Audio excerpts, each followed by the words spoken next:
Сайн бацгаана хүүхдүүдээ, Солонгоогш байна. Хүүхдүүдээ та нар өнгөрсөн 7 хоногийн сургаалаа санаж байна уу? Бид нар Йосефийн тухай үзэж байгаа шүү дээ. Йосеф маань өнгөрсөн 7 хоногийн сургаал дээр Потифарын эхнэрт гүтгэгдээд тэгээд ямар ч хэрэг хийгээгүй ижиж шоронд хоригдсон тухай үзсэн тийм ээ. Потифарын эхнэр түүнийг маш аимшигтай муухайгаар гүтгсэн шүү дээ. Ингээд Йосеф маань шоронд хоригдсон тухай бид нэр үзсэн байгаа. Найзуудаа хэрвээ та нар Йосефийн оронд байсан бол яах вэ? Ах нартай амар гомдох байх тий.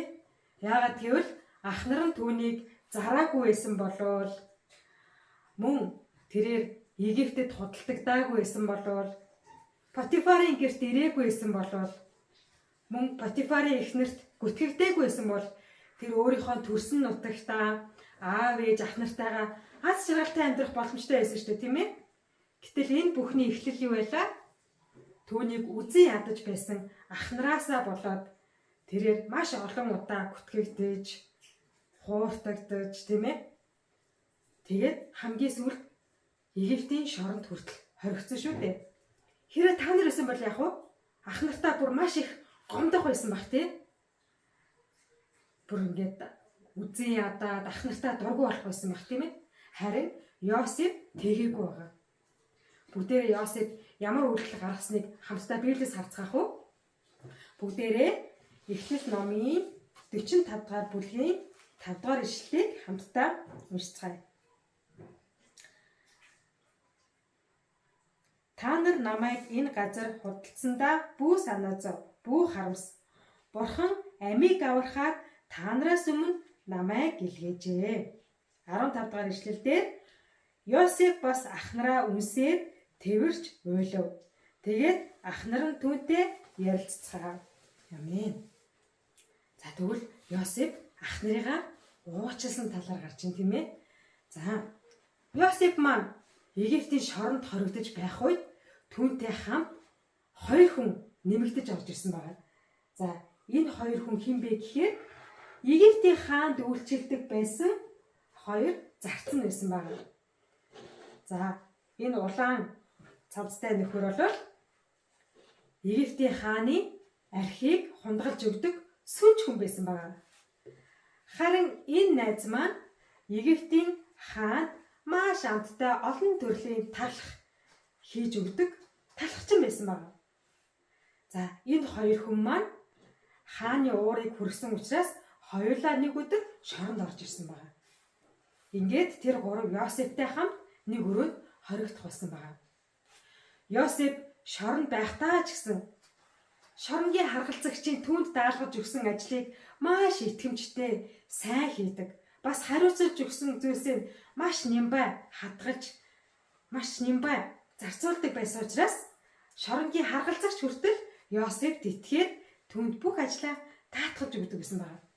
Яагаад юм бол Йосеф Бурханд итгэдэг хүн байсан учраас тэр бүх зүйлийг хамгийн сайнаараа хийдэг байсан байна.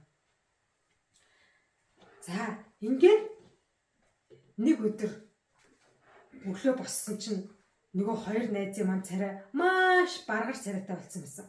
Йосеф гайхаад асуусан байгаа. Хөөе, та хоёр зүгээр үү? Өнөөдөр та хоёрын царай нэг л баргар байх чинь вэ? Үгүй, бит хоёр өчигдөр шүн зүүдлээд тэгээд тэр зүүдээ хоорондоо ярьсан боловч хинэн ч хинийхээ зүүдийг тайлж чадсангүй. Их л утга учиртай зүүд шиг санагдсан. Тэгээд бид хоёр сэтгэлээр унчхаад байж ин да. Бид хоёрын зүүдийг тайлаад өгөх хүн энэ газар л байхгүй. Харин Йосеф тэр хоёрт юу гэж хэлсэн бол? Зүүдний тайлал нь Бурханд байдаг биш гэж юу? Бурхан энэ дэлхийн бүх зүүдийг тайлж чадна. Би бол Бурханд итгэдэг хүн байна. Тийм учраас та хоёр надад зүүдээ ярьж өгөөч. Нэрэ болох юм уу? Тэгвэл би эхлээд ярьчих. Би шүн зүүдэндээ маш гоё усан үзмийн мод харлаа. Тэгээд тэр усан үзмийн мод маань 3 мөчөртэй. Тэр мөчөр нь дүүрэн усан үзмийн жимстэй. жимс нь бүр боловсрч дууссан. Тэгээд би тэр усан үзмийнхаа жимсээр дарс хийгээд тэгээд хаанда тэр дарснаас хунгалж өгч байна. Би ингэж зүудлээ. Таны зүуд ямар учиртай болохыг Бурхан надад хэлж өглөө. За сайн сонсоорой. Усан үзмийн 3 мөчр гэдэг нь 3 өдрийг хэлж байгаамаа. Тэгээд тэр усан үзм маш гоё боловсрч гүйцээд тэгээд түүгээр нь та дарс хийгээд хаант хунгалж байна гэдэг чинь та 3 өдрийн дараа энэ газраас гараад шоронгоос сурлагдаад буцаад хаант дарсыг хунгалж өгдөг сүнжийнхээ ажилдаа эргээд орох юм байна. Ваа, үнэхээр тийм гэж үү? Би 3 өдрийн дараа сурлагдана гэж үү? Ашгүй дээ. Би уг нь ямар ч муу юм хийгээгүй гүтгэгдсэн байхгүй юу да. За ашгүй би 3 өдрийн дараа сурлагдах юм байна. Харин та сурлагдсныхаа дараа миний тухай хаант хэлж өгөөрэй. Яагад гэвэл би энэ шоронд байхаар ямар нэгэн муу гэмт хэрэг хийгээгүй. Би гүтгэгдээд энэ газарт ирсэн юм аа. Тийм учраас та миний талаар хаанд айлтгаж өгөөрэй. Тэгэлгүй яах вэ? Би зүгээр шоронгоос гар буцаад хаанд айлтгана. Энэ хоёрын яриаг сонсч исэн талхчин. Тэгвэл би зүйдээ ярьж өгье. Би ч бас түүдээ яг адилхан зүйдэлсэн. Миний толгой дээр 3 сагсны талх байна. Сагстай талх. За, тэгээд тэр сагсан дотор цагаан өнгөтэй, тэгээд янз янзын хэлбэр дүрстэй маш гоё талхнууд байна.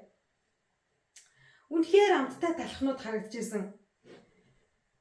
Тэгсэн чинь нэг шувуу нисж ирээд миний толгой дээр байсан сагстай талхнаас юу чгүй тоншиж идээд байх юм.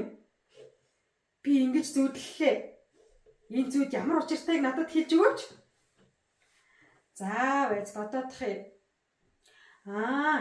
Таны зүудний учир ийм юм байна. Та сэтгэлээр унаад хэрэггүй шүү. Бүх зүудний тайлал Бурханаас ирдэг учраас Бурханы надад юу хэлснийг л би танд дамжуулж хэлье. 3 сагстай талх нь 3 өдөр юм аа. Харин тэр гоё амттай талхнуудыг шувуу ирээд тоншиж гин гэдэг нь та 3 өдрийн дараа цаазаар ахуулах юм байна. Үгүй юу тийм юм байна гэж үү? Чи та буруу тайлсан. Чи сайн бодоод үзтээ тийм байхгүй.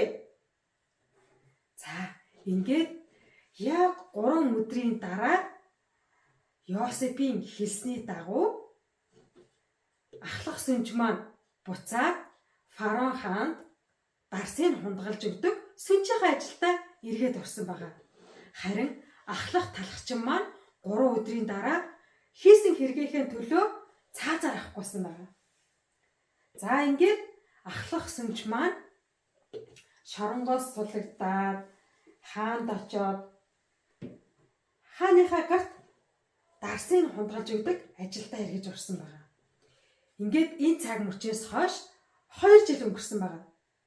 Тэгэхээр яасан бах нү найзуудаа? Ахлах сүнж маань Йосефийг мартчихсан байх нь шүү дээ, тийм ээ? За ингээд 2 жилийн дараа фараон хаан зүүдэлсэн байна. Тэр зүүдэндээ голын нэрэг дээр явж исэн чинь маш гоё тарган 7 нөхөр голын нэргээр бэлчиж явж гин.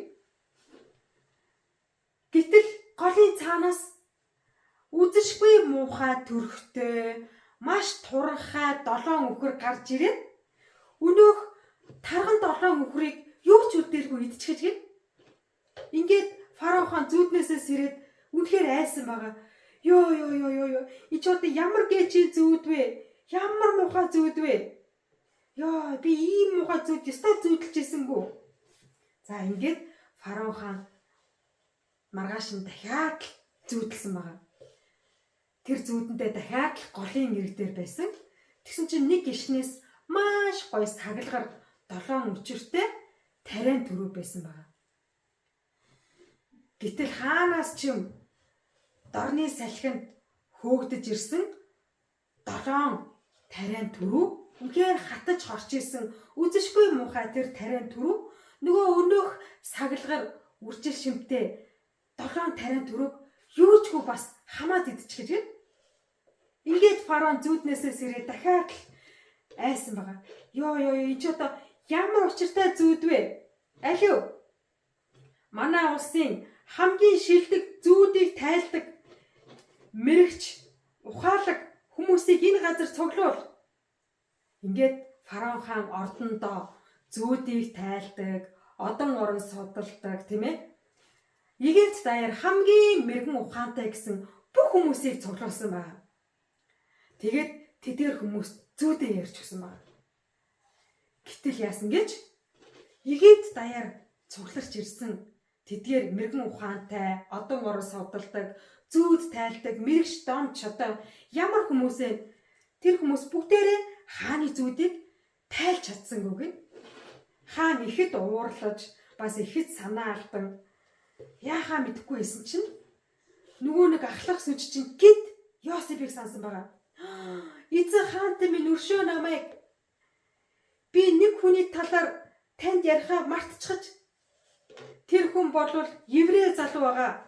2 жилийн өмнө надтай хамт нэг шоронд хоригдож байхдаа ахлах талхчин бид хоёрын зүүдийг тайлж өгсөн юм а. Тэр үнэхээр мундаг, үнэхээр ухаантай хүн байлээ. Үнэхээр тэр хүний хэлсний дагуу зүүд маань бэлээ болсон. Ахлах талхчин маань цаазаар авахгүйч харин би хаан таны өршөөлөөр амьд үлдсэн билээ. Тийм хүн бас байдаг юм уу? За тэгвэл чи яг тэр хүнийг яг одоо миний өмнө авчир. Ингээд ахлах сүнж маань Йосефийг шоронгоос суллаад фараон хааны өмнө авчирсан байна. Хаантаа миний яриад исэн нөгөө еврей залуу энэ билээ. Та түнд зүүдээ ярих юм бол тэр лав зүүдийг тань тайлж өгөх нь гарцаагүй. Оохоо чи тийм сөрхий хүн үү? За яа. Би чам зүүдээ яриа. Намайг голын ирэг дээр байж байтал маш гоё тарган 7 үхэр тэнд идээшилж байна. Гэтэл хаанаас чим голын цаанаас үзэшгүй муухай царайтай маш турхай амар 7 үхэр гарч ирээд өнөөх тарган 7 үхрийг юучгүй идчихлээ. Тэгээд би маргааш нь дахиад зүудэлсэн. Үнэхээр гоё саглагаар 7 тариан түрүү байсан чинь голын цаанаас хаанаас ч туугдаж ирсэн үзэшгүй муухай төрхтэй үнэхээр хатаж хорч исэн аимшигын 7 тариан түрүү өнөөх саглагаар 7 тариан түрүүг юучгүй идчихлээ. Чи энэ зүүдний учрыг тайлж чадах уу? За хаантаа би бол бурханд итгэдэг хүн билээ. Зүүдний тайлал нь бурхнаас ирдэг билээ. Бурхан надад юу айлсныг би танд хэлж өгье. Хаантан минь ээ, таны зүүдлээд байгаа 2 зүүд чинь нэг л утгатай юм байна. Тарган сайхан 7 үхэр маань үнтэй сайхан 7 жилийг илэрхийлж байгаа юм байна. Мөн үржил шимтэй саглагаар тариан 7 түрүү бол мөн л адил үнтэй сайхан 7 жилийг илтгэж байгаа юм байна. Тэгэхээр Египт газар нутаг даяар үнтэй сайхан 7 жил эхлэх юм байна. Харин голын цаанаас гарч ирсэн үзэшгүй муухай туранхай 7 үхэр бол ганц удаатай 7 жилийг хэлж байгаа юм. Мөн хатаж хорч исэн 7 тариа түрүүч гэсэн ганц удаатай 7 жилийг илтгэж байгаа юм аа. Тэгэхээр Египт газар нутаг даяар энэ газар нутаг даяар үнтэй сайхан 7 жил болж маш их ургац тариа ариун ихээр хураах боловч залгуулаад ган гачигтай 7 жил үргэлжлэх юм байна. Тэгэхээр энэ ган зодтой 7 жилд хэрэглэж болох үеэс үржил шимийг одоо тэр ургацыг хадгалах хэрэгтэй, хураах хэрэгтэй хамт юм. Та Египт даяар мэрэгэн ухаантай хүнийг олоод энэ ажил томилно. Зүүдийн тайлсан чинь Египт ордонд байсан бүх хүмүүс алгаад ашсан байна. Вау! Ийм ухаантай хүн бас энэ дэлхийд байна. Ер нь чамаас илүү ухаантай хүн би юусоо харсангүй. Тийм болохоор би чамд энэ ажлыг даатгаж байна. Чи манай улсын ерөнхий сайд бол. Харин хааны титэм зүүж, хааны бүгд зүүж байгаагаар л би чамаас илүү. Тийм учраас энэ ажлыг чи л хариуц, чамаас өөр ухаантай хүн энэ газар алга. Ингээд фараон хаан Йосефийг Египтийн ерөнхий сайд болгосон байна. Йосеф маань ерөнхий сайд болсныхаа дараа нөгөө нэг үнэтэй 7 жилд нь маш их тариа будаа нөөцөлж, маш том агуулгуудыг бий болгоод тэгээд тэр агуулга дотроо үр тариа нөөцсөн байна. За ингээд маш их үр шимтэй, тийм ээ, үржил шимтэй, маш их ургацтай, үнэхээр сайхан 7 жил өнгөрсний дараа ганц удаа 7 жил эхэлсэн байна. Эхний 1 жил нь хүмүүс өөрсдийнхөө нөөцөлж байсан эдээ будаа тариагаа идсэн боловч 2 дахь жилээс нь тэд нар юу ч нөөцөлж хадгалаагүй учраас хүмүүс өрсөж эхэлсэн байна. Тийм учраас Египт даяараа хүмүүс Йосеф дээр очиод үр тариа худалдаж авсан байна. За тэгвэл Йосефийн аав болоод Йосефийн ах нарын байгаа газар өсвөрлөн болсон болов? Мэдээж бүх газар даяар ганц уд үргэлжилсэн учраас тэд нар ч гэсэн өсөөд ах нар нь Йосеф дээр ирсэн байна. Тэгээд Йосефоос үр тариа худалдаж авсан байна. Найзуудаа та нар боддоо магадгүй та нар Йосефийн оронд ерөнхий сайд болчихсон тий. Тэгээд та нарыг одоо ах нар чинь ингээд үзий ядаад хар газар зараад тийм ээ хэцүү амьдрахад хүргэсэн тэр ах нар чинь ирэх юм бол та нар яах байсан бол? Магадгүй багш нь хэлсэн бол ах нарыгаа шууд л уур хүрээд юун үр тариа зарах шууд Египтээс хөөж явуулах байсан баг тий. Харин Йосеф бол ерөөсөө тэгээгүй. Йосеф ах нарыгаа уучлсан байгаа. Тэгээд ах нартаа үр тариа хүртэл худалдаад эцэстээ Йосеф өөрийнхөө төрсөн аавыг, төрсөн ах нарыгаа тийм ээ зарц мас өрөг юутай эйтэн бүгдийг Египт газарт хамгийн сайхан газар нь ирж амьдруулсан байгаа. Ингээд Йосефийн ачаар Йосефийн аав, Йосефийн ах нар тийм ээ түүний зарц нар шивгчэд мас өрөг бүгдээрээ өссөх аюулгүйгээр маш аз жаргалтай сайн сайхан амьдарсан байгаа. Тэгвэл найзуудаа өнөөдрийн сургаалаас бид нэр юу сурч болох вэ? Йосеф өөрт нь хамгийн муу хандсан ах нарыгаа уучлсан тийм ээ. Уучлсан учраас тэр газарт сайн сайхан зүйл бий болсон шүү дээ тийм ээ. Тэгвэл та нарын эргэн тойронд ч гэсэн уучлж чадахгүй байгаа найзууд байгаа юу?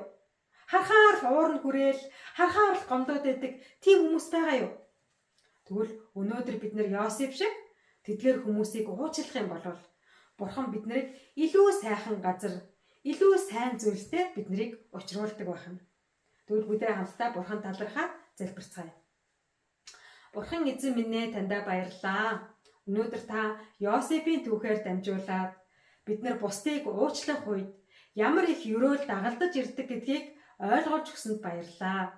Йосеф ах нарыгаа уучлсан учраас үнэхээр тэд нар хамгийн сайн харилцаатай болж, эвлэрч, эвтэй найртай амьдарч, мөн хамгийн сайхан газарт амьдрах болсон шиг бид нар ч гэсэн эргэн тойронд байгаа, уучлж чадахгүй байгаа найзуудаа, уучлж чадахгүй байгаа хүмүүсийг уучлалын зүр сэтгэлээр та биднийг дүүргэж өгөөч гэж танасаа гуйж байна. Есүсийн нэрээр залбирлаа. Амен. Найзуудаа бүгдээрээ эх 7 хоногийн турш уучлж чадахгүй байгаа найз дээр очиод найзаа би чамайг уучлалаа. Эсвэл хин нэгнээс уучлах шаардлагатай болвол найзаа намайг уучлаарай миний буруу гэд буруугаа өчиг хэлсэн тийм 7 хоногийг өнгөрцгөөе. Бүгдээрээ эх 7 хоногт уулзцгаая. Түр баяртай.